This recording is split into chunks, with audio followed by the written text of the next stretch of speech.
Shalom, shalom. All praises, glory, and honor be unto Yahweh Bashim Nawashai. Double honors unto the apostles and the elders of GMS, who are the true leaders of all Israel on earth today.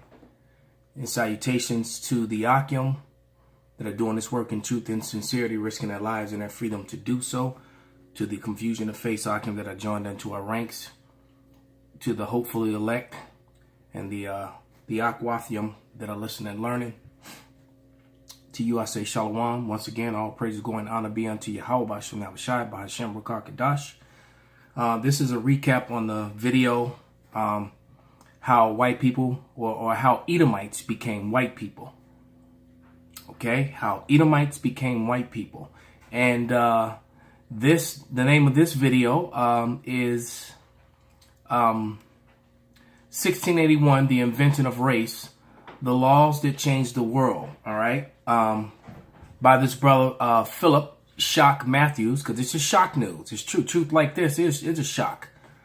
And the good doctor here, well, she's gonna break. She's a professor at Xavier University here in Chicago. She's also a former Chicago police officer and a lawyer. So this is a very learned woman. She has credentials, according to Esau of the Yin Yang. But before she gets started and exposes her brethren, her people, I'm going to read a couple scriptures.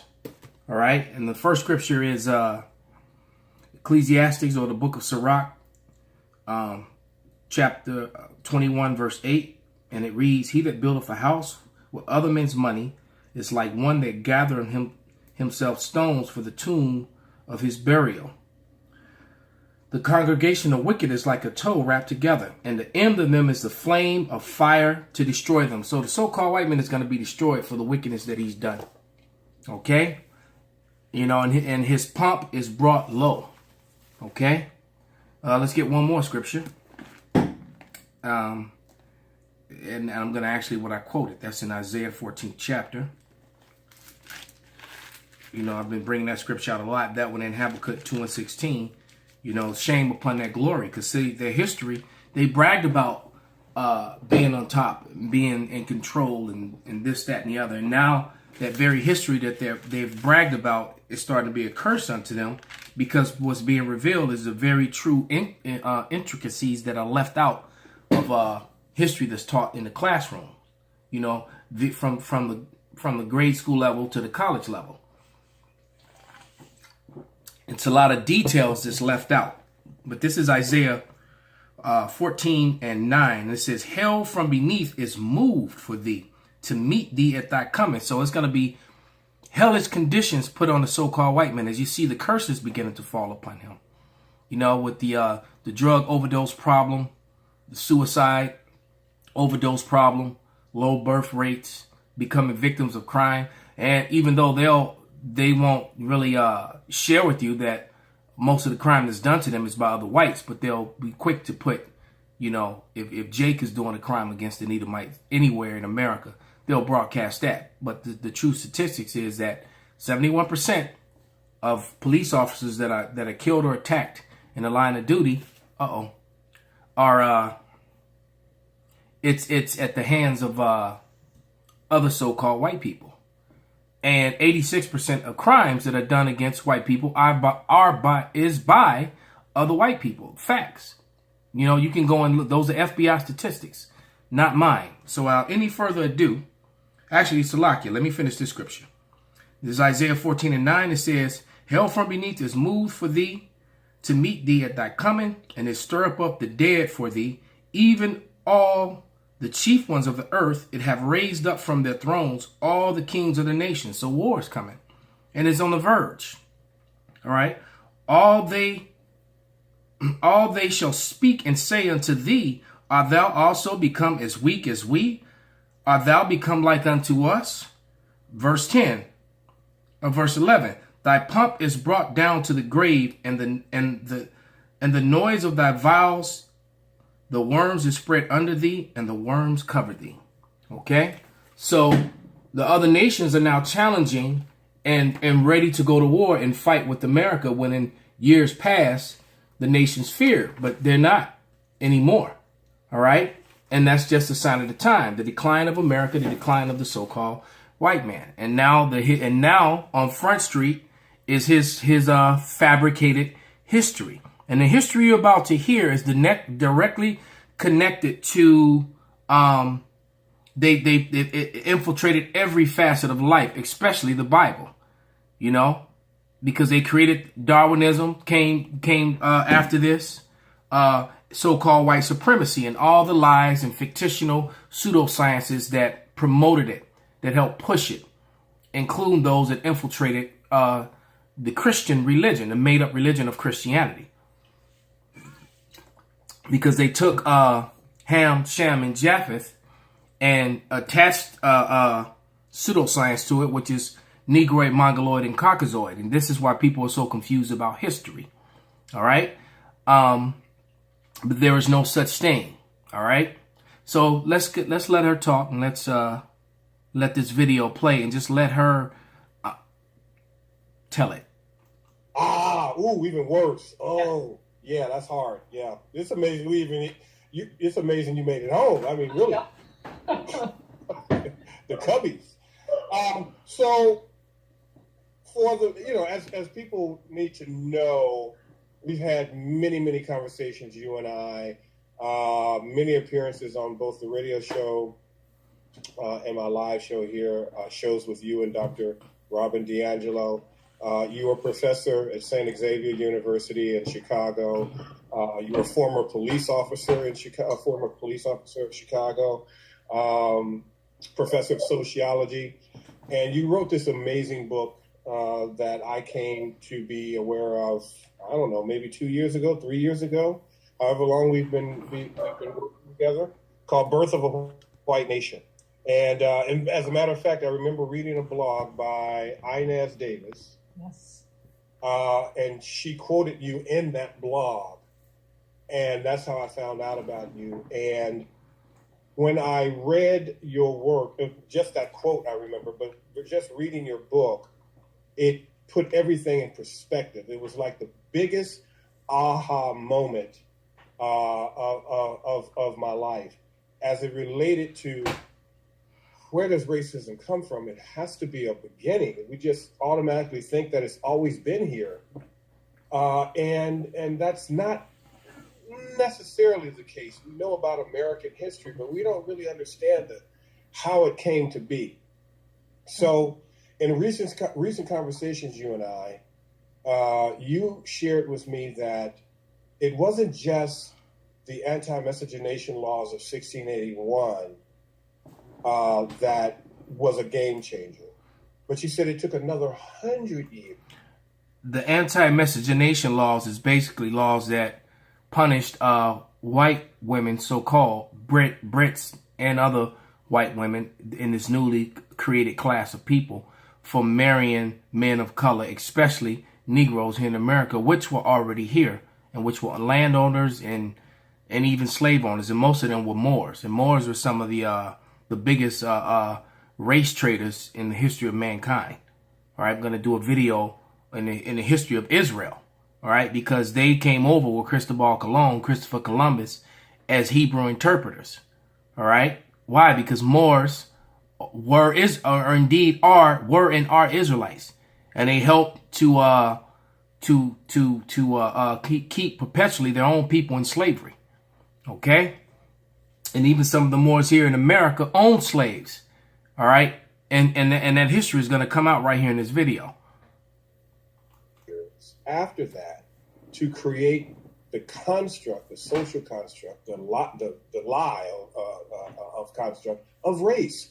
And I said, oh my gosh, I never knew that. So you're just constantly blowing my mind, Doc. But for those who have not watched any of the previous shows, might have been living under the Philippe Matthews show rock. Let's bring them first up to what these anti-miscegenation laws are and what they did, and why they did what they did, and then we can go into the deeper aspect of how race was created. Great. So what's important to note is that prior to this massive rebellion called Bacon's Rebellion, persons of African descent who were free, and there were plenty who were, could vote, and they did. They could run for public office, although I can't find historically anyone who chose to do so. Those were your They Moors. owned enslaved persons of African descent. Those were your Moors. They could own indentured British and other European servants, and they did. And they could marry a person of the opposite sex, regardless of her or his nationality. And they did with abandon. In fact, in one county in Virginia, we know that 50% of the free men of African descent were married to British women. So there you go. In the 1600s, all right, and especially due to the ratio of women that came over from Europe, 50% of them were with Negroes and Native American men. Okay, this created a problem for the so-called white man, which is the reason it goes to show you that when the so-called black man, Hispanic man, Native American man is in their proper place, the other races don't stand a chance. And we also know from historical evidence that at least among the masses, of the 99%, if you will, these marriages between persons of European descent and persons of African descent were treated, seemed to be accepted. And how do we know that? We know that because a number of people who were in such marriages were business owners. And we know from their business records, if the community at large would respond negatively to these marriages, you would expect their business to decline, to be rejected by those in the community. And there is no evidence of that whatsoever. We do see signs of resistance to these marriages. And another important piece of historical information we need to know is that in Virginia and Maryland, in the 1600s, there were roughly 10 to 12 men for every one woman. So an incredible gender imbalance. Mm-hmm. So they would literally ship women in from British, literally ship them in. Literally bring in women. They were in high demand.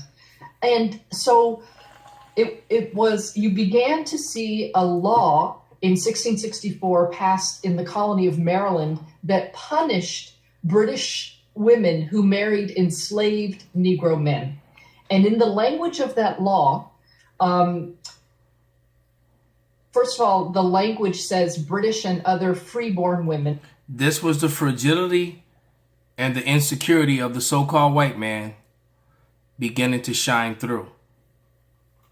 So that's the group they were concerned with.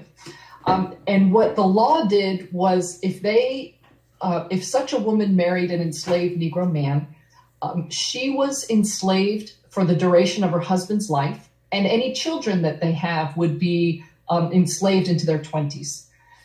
So if you can imagine putting yourself in the shoes of a large landholder, that's a pretty good deal, right? Your property value goes up the more those marriages occur. And even though in the law of 1664, the lawmakers make it very clear that the purpose for creating this law is to, and I'll quote from the law, to stop these, quote, shameful matches. And it's also clear from this law that they saw the harm that results from those marriages not being something that's an individual harm, which is usually the case in law, but rather was some sort of harm to the British people generally. That's sort of an interesting thing to hold up. Wow. And what she just described is basically just the hatred and the discontent between Jacob and Esau. This war that's been going on openly and both hidden, since the time of the separation of the tribes of Israel, and since their scattering. So if, as you might well imagine, large landholders, instead of preventing or discouraging these marriages, they were in fact encouraged. And so it wasn't until 1681 that you see lawmakers in Maryland amending that law of 1664 to address what occurred, which is the fact that the marriages were encouraged, not discouraged. And it is in this law where we see language that says, that prohibits or punishes, I should say, British and other white women who marry enslaved Negro men. So now we have this whole new group of humanity called. Did you hear that? In 1681, it was written into law, which started here in the Americas and spread around the whole world. Over by the time the next over less than 100 years, it had spread around the whole world. This new class of people called white. All right. So when these people talk about how their parents came over here with nothing and blah, blah, blah, and worked hard and, woo up the bam, they came over here to a nation that was set up for people that look like them. That's why the people that were here, or the immigrants, that come of color, have so much more of a harder time than the ones who came over here who were in this new classification of white people. All right. They were the only ones that could have white cake. That's an inside joke. White people. That's when white people were illegally invented by law, because there's no record in any European history book of Europeans referring to themselves as white. So white is American made. Absolutely. Well, it occurred in British colonial North America. We, as we'll see that it's truly American made from the foundings of the United States. This was before the Constitution. Correct. This was before the Constitution. Well before. So right now we're in the late 1600s. So when the Constitution was written, it was not written for you so-called Negroes or the people of or the rest of the Northern Kingdom, the so-called Native and Latins either. All right, and the Star Spangled Banner is actually one of the most racist things ever written. All right, because in the third verse of it adamantly tells you that there's no refuge for a Negro. There will be no refuge for them, and they still want you to stand up for this. Yeah. The last quarter of the 17th century. Yeah, this is important. This is important because it's 100 years before. Wow, 100 years before, and before the first meeting of Congress. Absolutely. So 100 years before that revolutionary period in what would become the United States, we have the invention of this group of humanity called white people. But here's I always try to get people to really try to imagine. Lawmakers come up with some new label for a group of people. First of all, they only come up with laws to serve some purpose, right? They don't do it for nothing.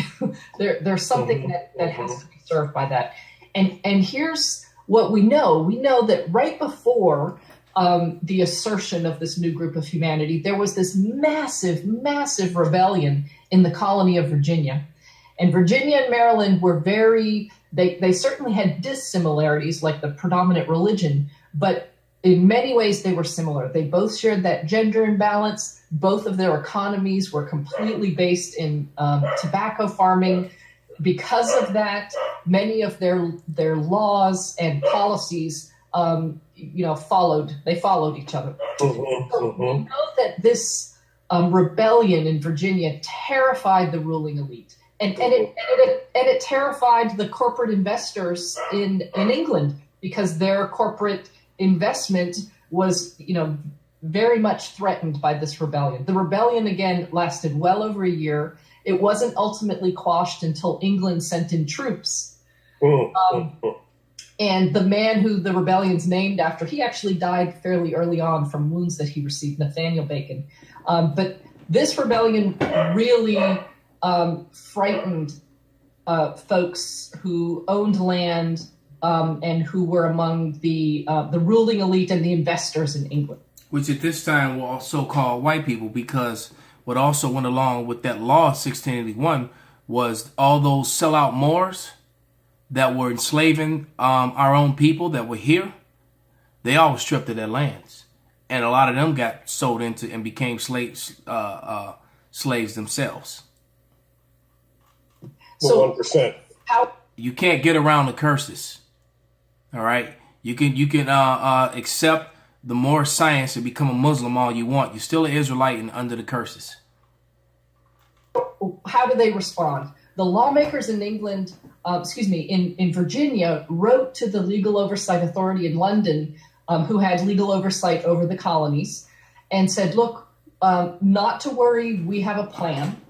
And it is Theodore Allen's work that really uncovers this discourse that ultimately reveals that they intended to use a divide and conquer. So that's Theodore Allen. Very important name. All right. Going to do some research on him and do a video on Theodore Allen as well, because he was the first one to do all the research that pretty much brought out this 1681 law and this creation of the white race. When people start referring to themselves as white, and then, of course, the white superiority lies that came behind it and that went along with it. When they start talking about black, white, brown, and yellow and all that garbage. There's brown people and there's red people. And the red people are palish. And they're red because their blood shows forth through their skin. And then the rest of the world are different shades of brown, from dark brown to light brown. There's actually no such thing as a white person, and there's no such thing as a black person. Only brown and red and different shades thereof. Strategy in order to ensure that Bacon's rebellion will never happen again. And they did it. And they did it through the invention of white people.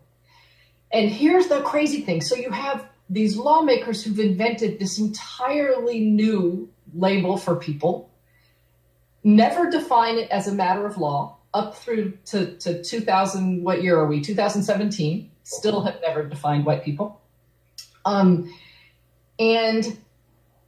they did it by, so how did they do this? How did they so successfully create a label, give it meaning that people would quickly get, and completely transform colonial society? And this is how it all worked. And look what's happening to colonialism now. It's being attacked and it's being exposed. All right. They're literally taking the urban cities back and kicking people out of there.